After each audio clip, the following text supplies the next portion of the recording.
اب حسد ہے امام رضا علیہ السلام کے بھائیوں کو کہ بھائی یہ کیوں امام ہے. جب امام رضا علیہ السلام کی شہادت ہو گئی, اب امام محمد تقی علیہ السلام ہیں 8 برس کے. یہ نقطے پہ آج میں روکوں گا بات, کل یہاں سے شروع کریں گے بات. ٹرننگ پوائنٹ ہے شیعت میں, یہ کم بیان ہوتا ہے. امام رضا علیہ السلام نے فرمایا ہے, کیونکہ 47 ایئرس کے ہو گئے تھے, کوئی اولاد نہیں تھی امام رضا کی. اچھا, امام رضا کی ایک ہی اولاد ہے, امام محمد تقی. جتنے بھی رضوی سادات ہیں نا, در حقیقت وہ تقوی سادات ہیں, کیونکہ امام رضا علیہ السلام کی اولاد فقط امام محمد تقی سے ہی آگے بڑھی بس.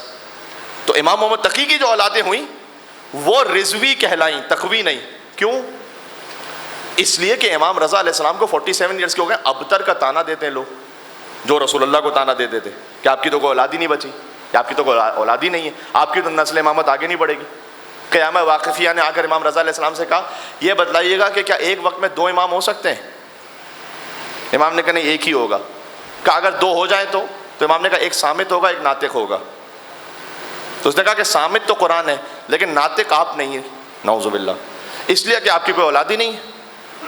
تو اگر آپ امام ہوتے تو کوئی اولاد ہوتی کہ آپ کے بعد کا بیٹا امام ہوگا. امام نے فرمایا کہ کیا تمہیں مستقبل کی خبر ہے؟ پھر امام نے کہا کہ سیولد مولود, اللہ مجھے ایک بیٹا ایسا عطا کرے گا کہ لم یولد مولود اعظم برکۃ منہ لشیعتنا, اس مولود سے یعنی امام محمد تقی علیہ السلام سے زیادہ بابرکت اولاد اللہ نے ہمارے شیعوں کے لیے عطا ہی نہیں فرمائی. امام محمد تقی علیہ السلام کا وسیلہ دنیاوی حاجات کے لیے بہت امپورٹنٹ ہے, قرض کی ادائیگی, جاب, رزق. اگر آپ کسی ایسے مشکل میں ہیں اور اس وقت آپ نیت کر لیں, گھر کا کوئی معاملہ ہے جہاں دنیاوی کوئی حاجت آپ کی رکی ہوئی ہے, تو امام محمد تقی علیہ السلام کو ہدیہ کرتے ہوئے مل کے اجتماعی صلوات بھیجیں اس دنیاوی حاجت کی برابری کے لیے. اللہم صلی علی محمد وآل محمد وعجل فرجہ.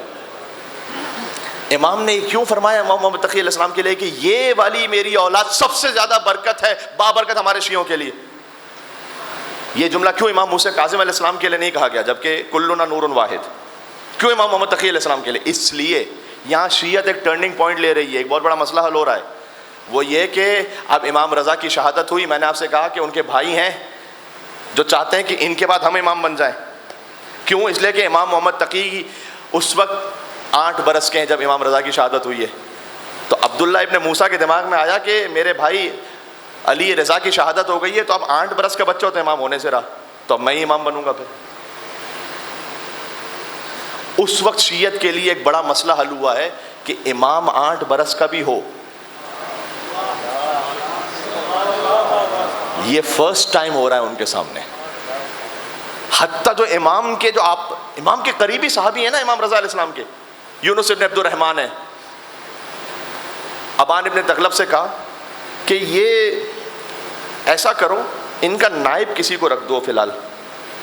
یونس ابن عبد الرحمن بڑے صحابی ہیں, ایسا نہیں ہے کہ, لیکن معصوم تو نہیں ہے, کہ نائب رکھ دو. تو ابان ابن تغلب نے کہا نائب کیوں رکھنا ہے؟ کہ اس لیے کہ یہ 8 برس کے ہم نماز پڑھیں گے تو پھر کوئی بالغ تو ہو کہ جس کے پیچھے نماز پڑھیں. تو ابان ابن تغلب نے شیعہ امامت کے معاملے میں جو اسٹرانگ شیعہ تھے وہ ایسے سخت ہوتے تھے, اب ہے کہ وہ پکڑا گریبان سے. یونس ابن عبد الرحمن کو کہا یبن الفاعلہ, اس کا ترجمہ میں ممبر سے نہیں کروں گا اس لیے کہ بہت برا ہے, سیدھا سیدھا اسٹریٹ کہو فلانی کے بیٹے, امر امامت ہم کب سے تعین کرنے لگے؟ یہ ہم کب سے متعین کرنے لگے؟ ہاں, اس نے کہا کہ لیکن 8 برس کے ہیں. کہ اگر اللہ کی طرف سے امام ہے تو 8 برس کا ہے تب بھی امام ہے, اگر اللہ کی طرف سے نہیں ہے تو 100 برس کا بڈھا بھی ہو تب بھی امام نہیں ہے. یہ بات کرو اللہ کی طرف سے ہے یا نہیں ہے. جب امام محمد تقی علیہ السلام کی امامت کا زمانہ شروع ہوا, اس وقت شیعت کے لیے معاملہ حل ہوا.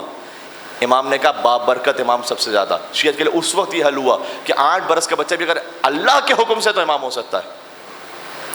اور پھر امام علیہ السلام نے اس وقت ایک خطبہ دیا, میں یہاں پر اپنے موضوع سے ربط دیتے ہوئے اس کی ختم کر رہا ہوں بات کو. 8 برس کے ایک بچے نے خطبہ دیا, بچے ہیں بظاہر لیکن امام ہے. امام نے پہلے تو یہ فرمایا کہ اللہ نے قرآن میں نہیں کہا وَآتَيْنَا الْحُكْمَ صَبِيًّا, اللہ تعالیٰ نے یحییٰ علیہ السلام کو بچپن میں نبوت عطا کی, اور عیسیٰ علیہ السلام کو انی عبداللہ آتانی الکتاب وجعلنی نبیّا, میں اللہ کا بندہ ہوں, اس نے مجھے کتاب عطا کی, نبی بنایا ہے. سورہ مریم کی آیت ہے. علی لیکن فخر عیسیٰ ہے نا. ایک جملہ سنیں یہاں پر, پھر جاؤں گا مصائب پہ. حضرت عیسیٰ علیہ السلام نے کیا کہا؟ میں اللہ کا بندہ ہوں, اس نے مجھے کتاب عطا کی ہے. میں تو کہتا ہوں مسلمانوں کے لیے ذرا سوچنے کا مقام ہے کہ عیسیٰ علیہ السلام تو ماں کی گود میں نبی ہوں اور کتاب بھی عطا کر دی اللہ نے. حضور مکرم کو نعوذ باللہ 40 سال تک ابھی پتہ ہی نہیں ہے.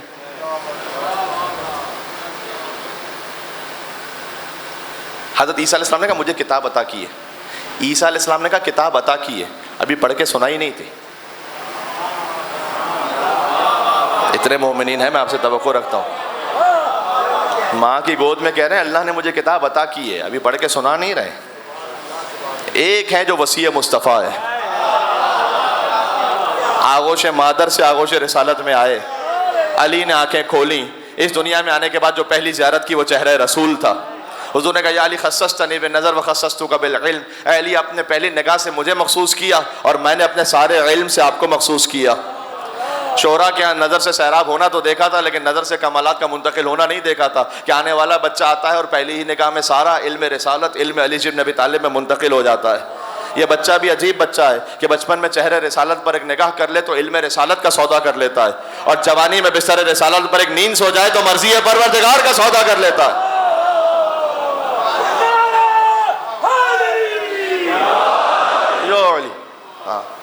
سبحان اللہ. ہم تو پھر انہی کو امام مانیں گے کہ جو بچپن میں قرآن پڑھ رہا ہو. ہاں, ہم انہیں نہیں اپنا رہبر امام مان سکتے کہ جو یہ کہیں بعد میں کہ کاش میں انسان ہی نہ ہوتا. گوگل کا زمانہ ہے, سرچ کر لیں کس نے کہا تھا. گوگل ہر چیز بتا دیتا ہے, لیکن مسئلہ یہ کہ ضروری نہیں کہ ہر چیز ہی پوری صحیح بتا دے. وہ ایک صاحب تھے کہ جو ان کی ایک وائف اس طرح سے تھی کہ جو دینی شرعی معاملات کا علم رکھتی تھی, تو جو کہ وائف پر واجب تو نہیں ہے زوجہ پر کہ وہ گھر کے کام کریں, واجب تو نہیں ہے, اللہ تعالیٰ نے مستحب بہت رکھا, ثواب بہت رکھا ہے, تو کام انہوں نے کہا مجھ پہ واجب ہی نہیں ہے. اب گھر کا نظام نہیں چل رہا تو پریشان ہو گئے, تو آئے مولانا صاحب کے پاس اور آگے کہا کہ مولانا صاحب میں تو بڑا پریشان ہو گیا ہوں. تو مولانا صاحب نے کہا کہ ٹھیک ہے, وہ صحیح تو کہہ رہی ہیں کہ واجب نہیں ہے, لیکن آپ کو اللہ تعالیٰ نے حق دیا کہ آپ ایک اور ازدواج کر سکتے ہیں, تو آپ ان سے کہہ سکتے ہیں. تو انہوں نے جا کر کہا یہ, تو جیسے انہوں نے کہا تو معاملہ ٹھیک ہو گیا. پھر تو نیچے لکھا ہوا تھا کہ کبھی مولانا صاحب کے پاس بھی آگے بیٹھ جایا کیجیے, ہر بات گوگل سے حل نہیں ہوتی ہے, کچھ باتیں مولوی حضرات بھی زیادہ بہتر بتا سکتے ہیں. تو جی ہم ایسے کو امام نہیں مان سکتے جو یہ کہے کہ کاش میں انسان ہی نہ ہوتا, ہاں بلکہ میں گھاس پھوس ہوتا, یا میں گوسفند ہوتا جسے ذبح کیا جاتا اور جس کا گوشت پکایا جاتا اور کوئی انسان اسے کھا لیتا اور فضلے کی صورت میں باہر نکل آتا. ہم نے اسے امام مانا کہ جس نے کعبے میں آغوش مادر سے آغوش رسالت میں قرآن کی تلاوت کی, اور جس نے وقت آخر مسجد میں کہا فزت ورب الکعبہ, کعبے کے رب کی قسم علی کامیاب ہو گیا. یہ ہمارا امام ہے. کوئی مثال ہے تو پھر لے آئے.